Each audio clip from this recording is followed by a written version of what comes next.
दिल्ली के अंदर भी भारतीय जनता पार्टी की सरकार बने, इसके लिए मैं भी मंगोलपुरी वासियों से अपील करने के लिए आया हूं। ये अपील इसलिए, बहन और भाइयों, कहने के लिए आप दिल्ली के अंदर रह रहे हैं, लेकिन बुनियादी सुविधाओं से आम आदमी पार्टी ने आपको वंचित करके रखा हुआ है।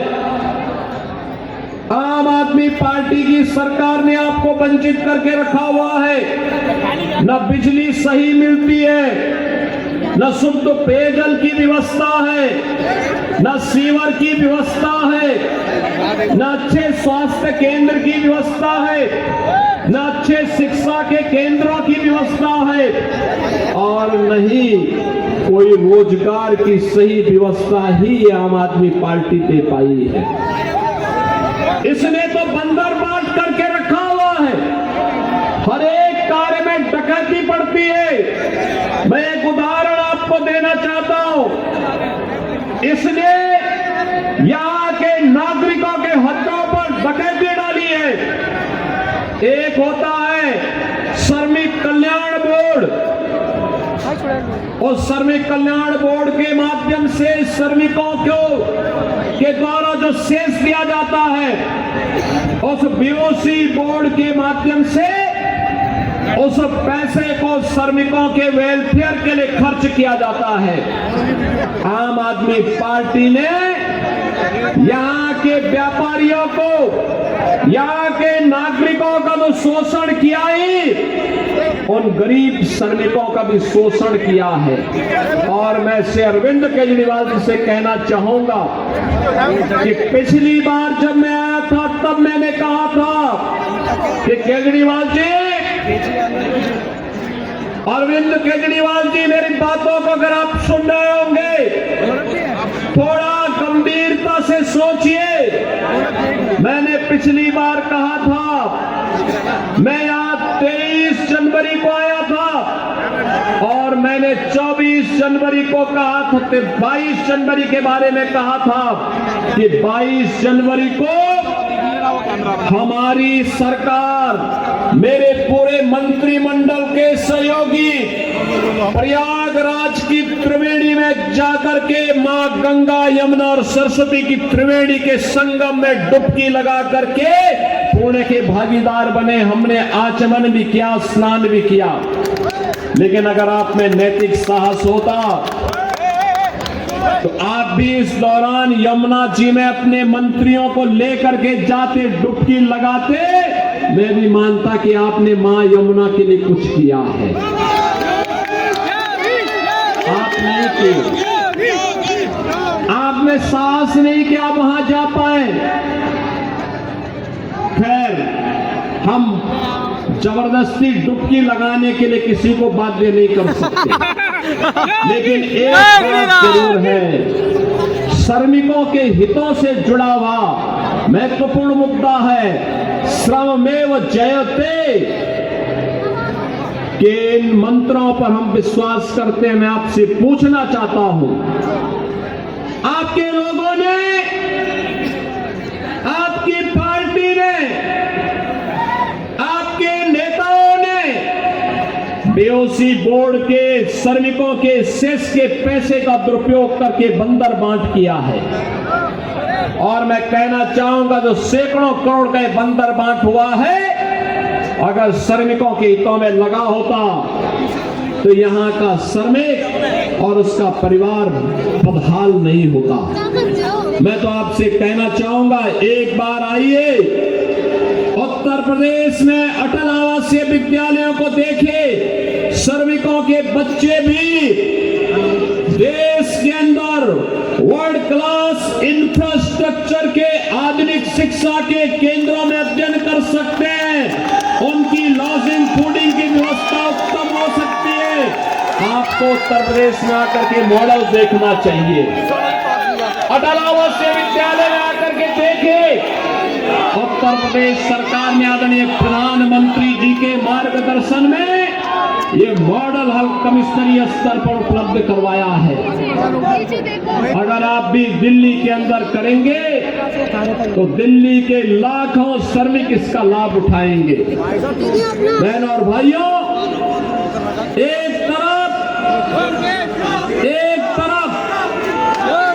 दिल्ली के अंदर स्वच्छता का मुद्दा, दिल्ली के अंदर बुनियादी सुविधाओं का मुद्दा, और दूसरी तरफ आम आदमी पार्टी ने देश की सुरक्षा में भी सेंध लगाने के किसी भी प्रकार के षड्यंत्र से हमेशा अपना जुड़ाव रखा है।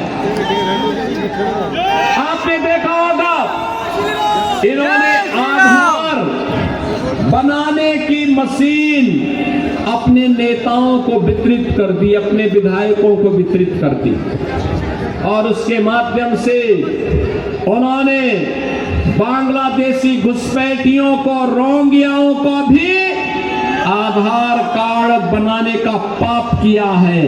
और यहां पर दिल्ली के अंदर ओखला में औद्योगिक निवेश की बजाय यहां पर उन्होंने उन लोगों को, बांग्लादेशी घुसपैठियों को बसा करके दिल्ली के हकों पर कुठाराघात करने का पाप भी किया है।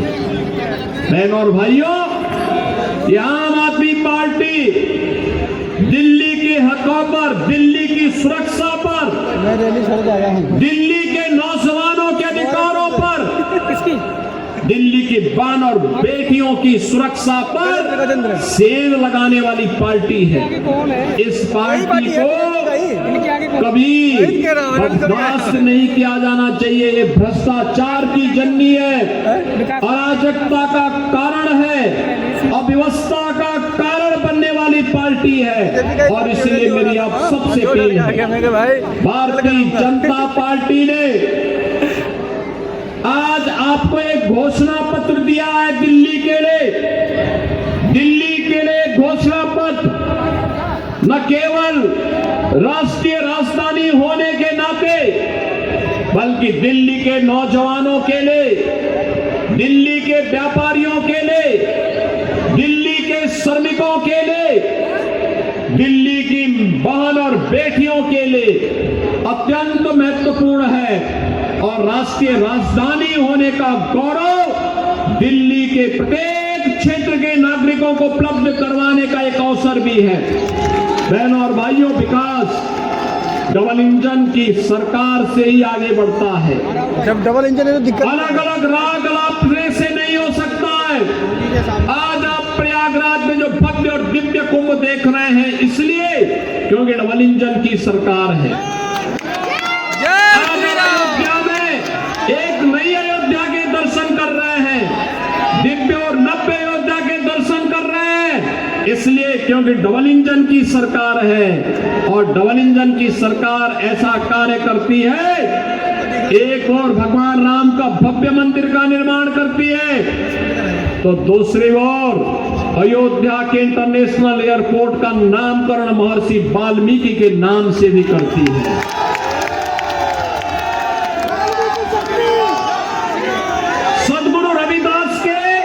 उन पर विश्वास करने की आवश्यकता नहीं। याद करना, जब भी दिल्ली के इंफ्रास्ट्रक्चर को मजबूत करने के लिए केंद्र में मोदी जी के नेतृत्व की भारतीय जनता पार्टी सरकार ने दिल्ली की आम आदमी पार्टी सरकार को कहा, इनका जवाब नकारात्मक रहा है। मेट्रो में सहयोग करने का हो, देश की पहली रैपिड रेल के संचालन का हो, या फिर दिल्ली मेरठ 12 लेन के एक्सप्रेसवे का मुद्दा हो, या eastern and western peripheral expressway के निर्माण के मुद्दे का हो, याद करना, प्रत्येक में यूपी के अंदर की भाजपा की सरकार ने केंद्र की सरकार के साथ मिलकर काम किया। परिणाम है eastern and western peripheral UP के अंदर समय से पहले पूरा हो गया।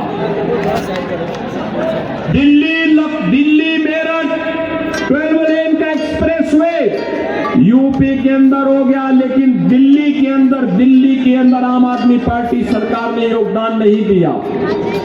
ऐसे ही दिल्ली मेट्रो का पैसा भी दबाई हुई है, रैपिड रेल का पैसा भी सहयोग नहीं किया। ये आम आदमी पार्टी विकास विरोधी है, नौजवान विरोधी है, दलित और गरीब विरोधी है, उन्हें सुविधाओं से वंचित करने वाली पार्टी है। यह अखंड भ्रष्टाचार में डूबी है, यह आपकी आस्था के साथ खिलवाड़ करने वाली पार्टी है।